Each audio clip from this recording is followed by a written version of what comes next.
Hey YouTube, it's Monday, and I got home from work today, and although I got a lot of stuff to do, the first thing I had to do was knock out back day. I work out at home sometimes on weekdays, just when things get a little bit too hectic at work. I still do have a full-time job, so sometimes getting my workout in, it just has to be flexible. So today, it's back day, and it was here in my home gym, the Iron Pine, which is one of my favorite places to work out if I'm being totally honest. But I came home today to a surprise, and that is another foot of snow, which I'm starting to get a little sick of the snow, if I'm being honest. As pretty as it is, as beautiful as it is, I'm getting a little tired of it. So it may be spring. I can't wait till it's actually spring because I'm a little bit sick of waking up to a foot of powder every day. But as I'm finishing up back day here, I want to show you guys a little trick that I use for my bent over rows when either I'm having elbow pain, I'm having a hard time doing a lot of straight bar work. You'll notice your elbows, wrists sometimes can get a little bit aggravated, even sometimes traveling up into the shoulder, and that comes from using a lot of fixed bar position movements. So if you're doing a lot of deadlifts, a lot of bent over rows, a lot of pull-ups, and you're using a lot of fixed straight bars for all of those movements, it's probably a good idea to find a way to give your elbows a break, especially if you're going to be doing a lot of rowing and pulling. So for me on back day, it's important to incorporate different grip patterns, not only just for the shape and thickness of my back, but also to make sure that I don't overwork my elbows. So before I go inside and get started on all the other chores I got to do today, I figured it might be a good time to show you guys this quick little trick. So check it out.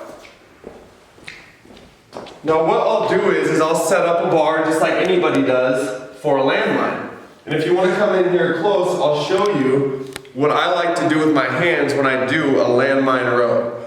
Now lately my favorite way to do these landmine rows is obviously with smaller 25s if you have enough of them. You can just rack up a number of 25s. And what that allows me to do is get a long, deep stretch like I would on a pin lay row, so that when I'm pulling from the floor, my lat is being asked to do a little bit more on the negative portion of the movement. Now, with that said, today you'll notice I'm not using a T-bar or a D-bar to wrap underneath my barbell. This is a unique way to do these rows. What I'm gonna do instead is weave my hands underneath the bar. Grip it. Good posture, row it back.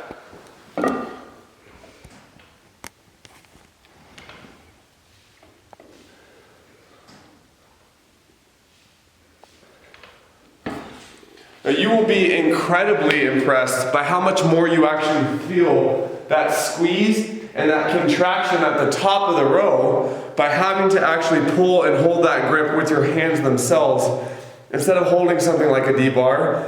And I also notice my elbows and shoulders stay happy. I gotta go inside, get started on dinner, and I'm gonna make some hot sauce, so let's go check it out. Okay guys, so one of the biggest helpful hints I could give anybody who are trying to stick to eating healthy, eating clean, eating more basic simple foods like lean meats, rices, potatoes, stuff like that, is finding a way to make it taste palatable and also keep it interesting. Now obviously stir frying vegetables, adding things like onions and mushrooms, all those types of things are great ways to make your meals more interesting. But what I'm talking about today is hot sauce. So I have a lot of favorite hot sauces out there, but for some reason every once in a while, like whether it's Frank's Red Hot sauce or Tabasco or Sriracha or you name it, you just get sick of it, because you've been eating the same stuff over and over and over. And one of the tricks I've found is going to your produce aisle and just snagging a mixture of all your favorite peppers, a little bit of onions, and some garlic, and just making your own hot sauce. So I'm gonna show you today the most literally underwhelming way to make hot sauce while still keeping it fresh, and it'll last you all week, and you can just add it to your meals all week long. Today it's gonna end up being green, but that's just because I picked all green peppers. You can pick red peppers, you can pick habaneros, you can pick peppers that are, up your alley. I like using things like serranos, pasillas, jalapenos, stuff like that for my hot sauces, because those are my favorite tasting peppers and they have this sort of bright taste to them. And that makes it almost taste more refreshing than the hot sauces that have just been sitting around on a shelf for a long time. So I'm gonna jump right into this here. You can get out a notebook if you want. I don't think you're gonna need it. This is a pretty simple recipe, and I'll add it in the description too. So first, or whatever order you wanna do it, it doesn't matter. We're blending this all together. Is a half a cup of chopped, diced, whatever. They're getting blended anyway, but onions. I use a yellow onion, it's my favorite. You can use, you probably get away with like a sweet onion or a Vidalia onion or something like that. Totally your call, but that's important, it's gotta have onions in it. Next, I'm a garlic fiend, so I make sure, especially here in California we have great garlic, but I've got right here 3 cloves, they're peeled, they're ready to go. You can also just use a small amount based on how much you like garlic. You could use like 1 teaspoon of minced garlic, like the pre-canned minced garlic that's already in the little bottle or jar. I like the fresh garlic, it's a little bit better. I'm gonna throw in a pound of your favorite peppers. Now remember, this is hot sauce, so I'm leaving seeds in because I love the seeds in hot sauce. If you want it to be a little less spicy but still want hot peppers like jalapenos, just pull the seeds out and it'll be a lot less spicy. So I've got my jalapenos, I've got a serrano, and I've got, that's a pasilla. I'm gonna squeeze some lime, just a half a lime in there just to give it a little bit more of a citrusy kind of taste to it. Good. We've got salt to taste, probably around, I don't know, I'd like to say probably 2 teaspoons. This is Himalayan pink sea salt, does not matter what you use. You can just use kosher salt is just fine. That should be good. I like it to be a little salty too. Salt's great for you, and I'm serious about that. And then last, but certainly not least, we have distilled white vinegar. We're gonna do 1.5 cups. We're gonna dump that in there. That's obviously what's gonna make it a sauce, is the fact that it's got that vinegar in there. Now vinegar is strong, it's obviously really potent, and it can take over pretty easily. It can take over the taste of your hot sauce. If you'd like, you can always start with just 1 cup based on the measurements I told you on everything else. You can start with 1 cup, taste it, see if you like it, and then if you do, just leave it. If you want a little bit more vinegar, you can always add it. And the last thing, I'm gonna leave you guys here for a second. The last thing I'm gonna add is olive oil. Now, it's important to understand, so far, this is pretty much a 0-calorie hot sauce.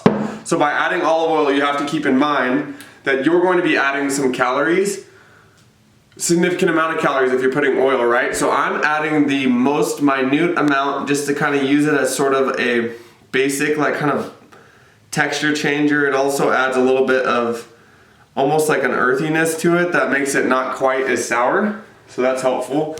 As you can see, I didn't use that much. We're gonna top it off here with just a little bit more jalapeno because I didn't quite get 1 pound of peppers in there. And then we're gonna go ahead, blend it up, bottle it, and then we're good for the night. We're good for the week, honestly. This is a lot of hot sauce. So let's get to work.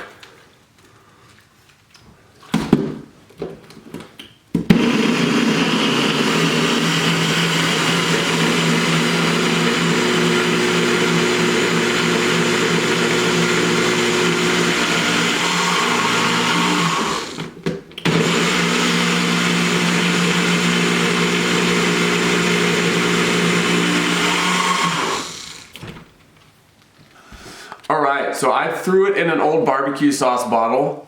Company is not to be named, but it's in there, it's ready to go. But here's the important thing. It already tastes incredible. I mean, it's unreal, especially if you put it with like some avocado or over some rice and chicken. But remember, this is almost 0 calories, but it still has that vinegar in there. So the important thing to understand is while it tastes amazing now, it's gonna taste much, much better tomorrow, because that vinegar will have a chance to sort of break down all the flavors of those fresh peppers, and almost in a way it sort of gives them more body and taste to them. So it's good today, it's gonna be even better tomorrow. I've got other chores to do tonight. I hope you get a chance to try this hot sauce. Just remember that if you do it, it's your choice what kind of peppers to use. Jalapenos are not that spicy, but you could always add a bell pepper in there to kind of soften it up, or you could put something like a couple more serranos to really make it spicy. That's it. Time to move on to the next chore. Okay, dinner's done, or at least ready to eat. I haven't eaten yet. Chores are finished. I showered. I'm ready to relax. But before, I wind down for the evening, I'd like to answer just one more question.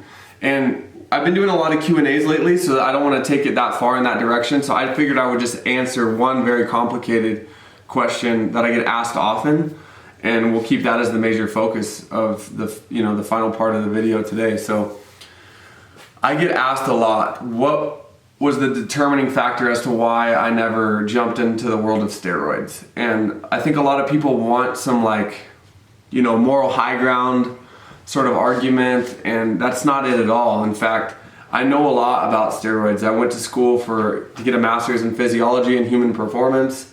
I know a ton about the chemistry behind the different drugs out there and the different hormones that we can take to sort of amplify and enhance our performance. The truth is, I just was always scared when I got started out for my health. I didn't want to put myself in a compromised position because heart disease was a part of my family history, so I didn't want to expedite that. And at the end of the day, 1 year led to the next, and I continued to see decent improvements on my physique and my body and my musculature. And I started to just fall in love with the process, with the challenge.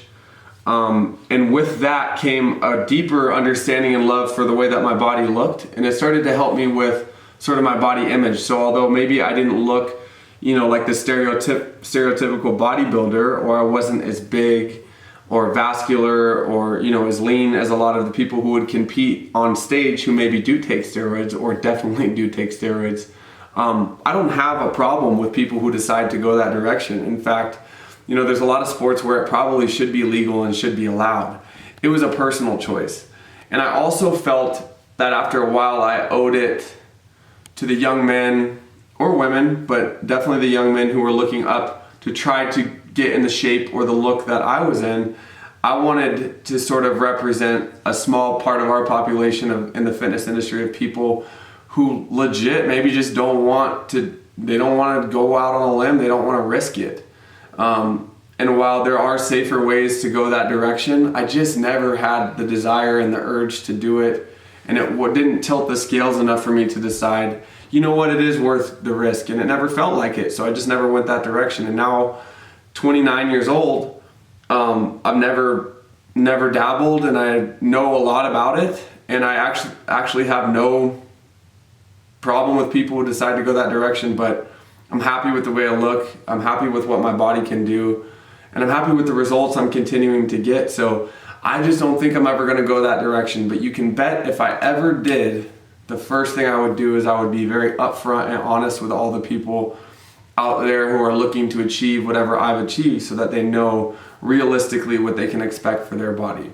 But that's why I decided to stay natural, and that's why to this date I haven't really, saw too much efficacy in really ever taking steroids. So that's my story as of right now, and I'm gonna do what I can to share that and reach the kids who are trying to grow, put on muscle, who are trying to make body improvements, and they want to do it with the bare minimum: food, exercise, mental health, and that's it.